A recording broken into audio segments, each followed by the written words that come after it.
Hey everybody, it's Professor Parish, and welcome back to English 109. So we are in week 3 already, if you can believe it. Crazy, right? So what I want to do this week is go over the assignments. Basically, with English 109, I like to start this class off a little bit slow. So even though it's already week 3, we're just now going to start talking about paper 1.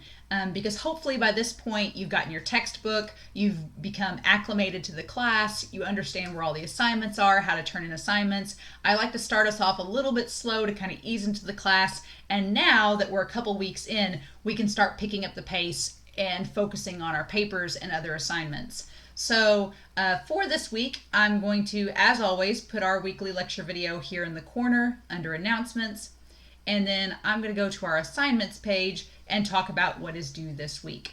So as I scroll to week 2, you can see that I've technically got both of my assignments turned in for week 2.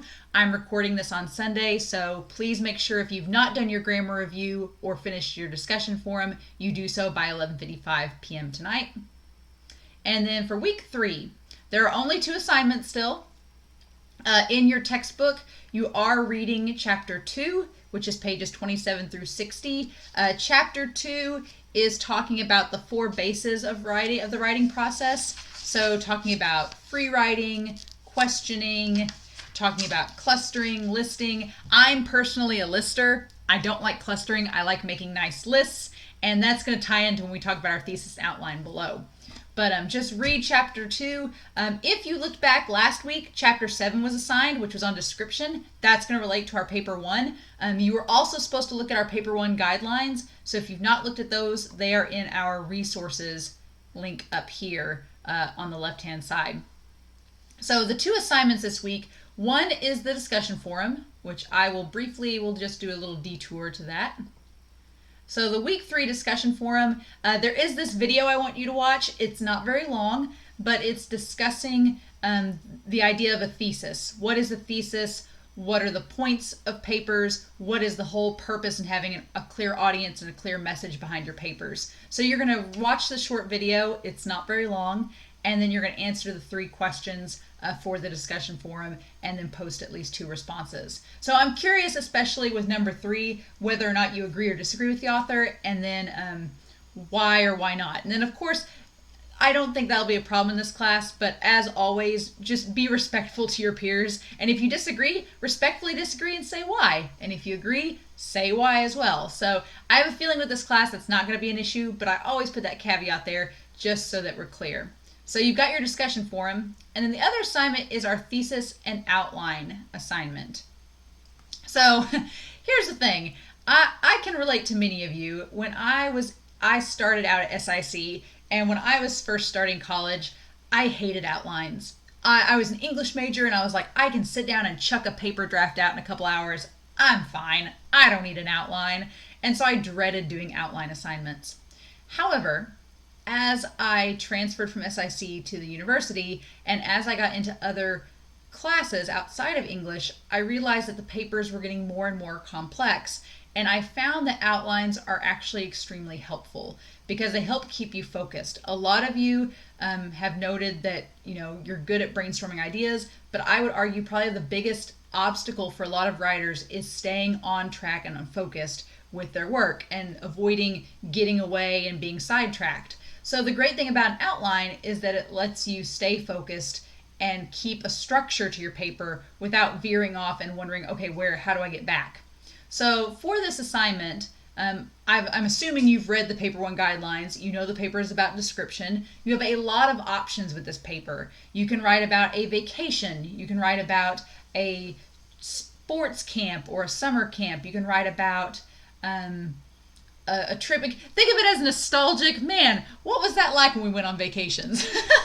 You can write about that if you want to. But the idea behind this assignment is that you're going to tell me what your topic for paper 1 is about. What are you going to be describing? That's step 1. Step 2 is what is the purpose of your paper? So for this, it's going to be pretty easy. It's like, well, the purpose is to describe whatever topic it is for my class. And then 3, this one is what is your outline going to be? So what is the basic bare bones structure of your paper going to look like? And you can look on the paper guidelines to kind of see how I want that to look. But I want to give you all 2 pieces of advice with this outline. First, it is not set in stone. I'm not making you sign in blood that this is going to be the end-all be-all outline for your paper, because drafts change. You may get 2 pages into this paper and realize, oh, you know what? I think I'm going to talk about this point instead of this point. And that's fine. These outlines are not end-all be-all unchanging elements. You can develop them and alter them to fit your paper as you write it. But what I want is you to at least have a starting point, to have an initial structure in place that you can tweak and alter as you write. So that's part 1. Part 2, I don't want you to write the whole paper yet. Don't do that yet. I just want a bare bones structure. So what's your topic? What's your overall points that you're going to talk about? And then if you have an idea for the conclusion, you can list that as well. So these are not set in stone. They're work in progresses. But my goal with this outline is to keep you from being that 2 a.m. on the day it's due writer. And you probably know what I'm talking about, because my younger brother is this type of writer. When he was in college, I was like, hey, I'm not going to write your papers for you, but if you want your big sister to proofread them, I'm an English major, I'll do it. And he was like, oh, well, I haven't wrote it yet. And I'd be like, isn't it due today? And he's like, yeah, I'll get to it later this afternoon. And it would drive me crazy. I'd be like, what?